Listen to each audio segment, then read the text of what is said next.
Place à présent à l'enquête de la rédaction. Le réchauffement climatique se mesure en degrés Celsius, mais aussi en centimètres dans notre région. Le Marais Poitevin et ses 200 000 habitants seront en première ligne face à la hausse du niveau des océans. La disparition de ce territoire est une hypothèse des plus sérieuses.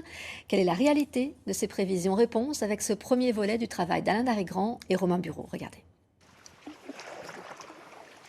Yanis Suire ne rate jamais l'occasion de se ressourcer dans le Marais Poitevin. Une passion pour cette nature sauvage, celle de son enfance.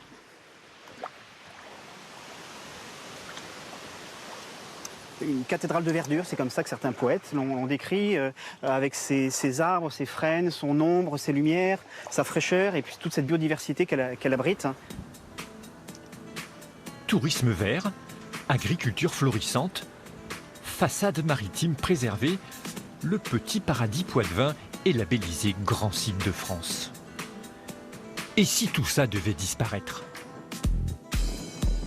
Une hypothèse scientifique liée au réchauffement climatique et à la montée des océans. Pour tenter de comprendre cette menace, nous suivons Éric Chaumillon sur l'île d'Aix. C'est ici, avec une équipe de l'Université de La Rochelle, que ce géologue marin mesure la variation du niveau des océans. Il n'y a plus qu'à nettoyer l'échelle de marée maintenant. Allez, go! Mission du jour, nettoyer la règle des marées. Elle permet de calibrer ce marégraphe.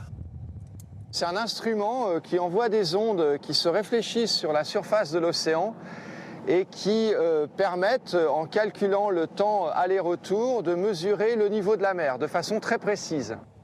Des informations recoupées ici par des données satellites et les résultats sont sans appel. Sur le site La Rochelle-Île d'Aix, aujourd'hui, la mer monte à 2,8 mm par an par rapport à la côte. C'est 3 à 5 fois plus que ce qui s'est passé sur les 2 derniers millénaires. Donc on a une véritable accélération d'élévation du niveau des mers. Si rien n'est fait d'ici la fin du siècle, l'élévation pourrait atteindre plus d'1 mètre.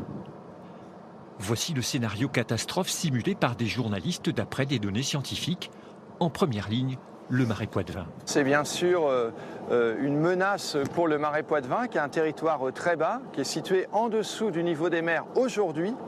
Les plus hautes mers sont plus hautes que le Marais Poitevin. Et donc si la mer monte, eh bien, la menace va être encore plus grande. Le Marais Poitevin, un territoire vulnérable, une situation liée à son histoire. Autrefois recouvert par la mer jusqu'à Niort, il s'est naturellement comblé de sédiments avant que l'homme ne s'y intéresse. Alors, Marais Poitevin, c'était probablement comme ici, c'est-à-dire de la vase, de la terre, des herbes, tout ça soumis au flux de la marée. À partir du XIIe siècle, du Moyen-Âge, les abbayes de la région ont décidé d'aménager cet espace, de le poldériser pour en faire des cultures, y semer du blé, pratiquer l'élevage. Et pour ce faire, on a édifié des digues comme celle-ci où on se trouve pour protéger tout cet endroit du retour de la mer. Et derrière, on a creusé des milliers de kilomètres de canaux pour acheminer toute l'eau ensuite vers la baie de l'Aiguillon. Un réseau hydraulique complexe est mis en place. 2 secteurs distincts émergent du marécage.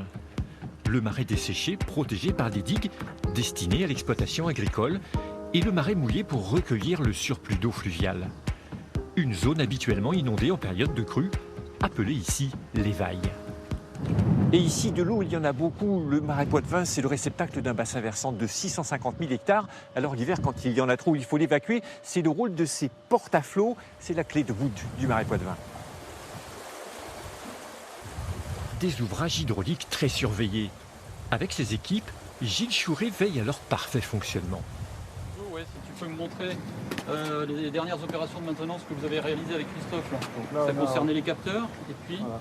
Donc on a réglé les capteurs fin de course pour avoir la porte de flot qui indique directement sa position en temps réel. À marée haute, ces portes vont venir se fermer automatiquement avec la pression de la mer. A l'inverse, à marée basse, elles vont s'ouvrir et ça permettra l'évacuation des eaux du Marais Poitevin. Problème, avec la montée des océans, ces portes pourraient ne plus s'ouvrir et retenir l'eau à l'intérieur du marais. Il y a clairement 2 risques pour le Marais Poitevin. Le premier, c'est un risque de submersion. puisque lorsqu'il y a des tempêtes, que les coefficients de marée sont très élevés, la mer peut pénétrer, rentrer dans le marais Poitevin et s'installer avec de l'eau salée.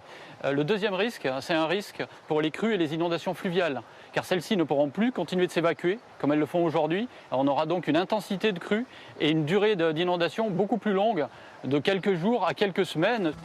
Une menace et déjà une première alerte il y a 10 ans. La tempête Xynthia submerge le marais. Sous la pression de l'océan, les digues cèdent, l'eau pénètre dans les terres jusqu'à 7 km. Elle mettra des mois à s'évacuer. Bilan 47 morts et 150 millions d'euros de dégâts.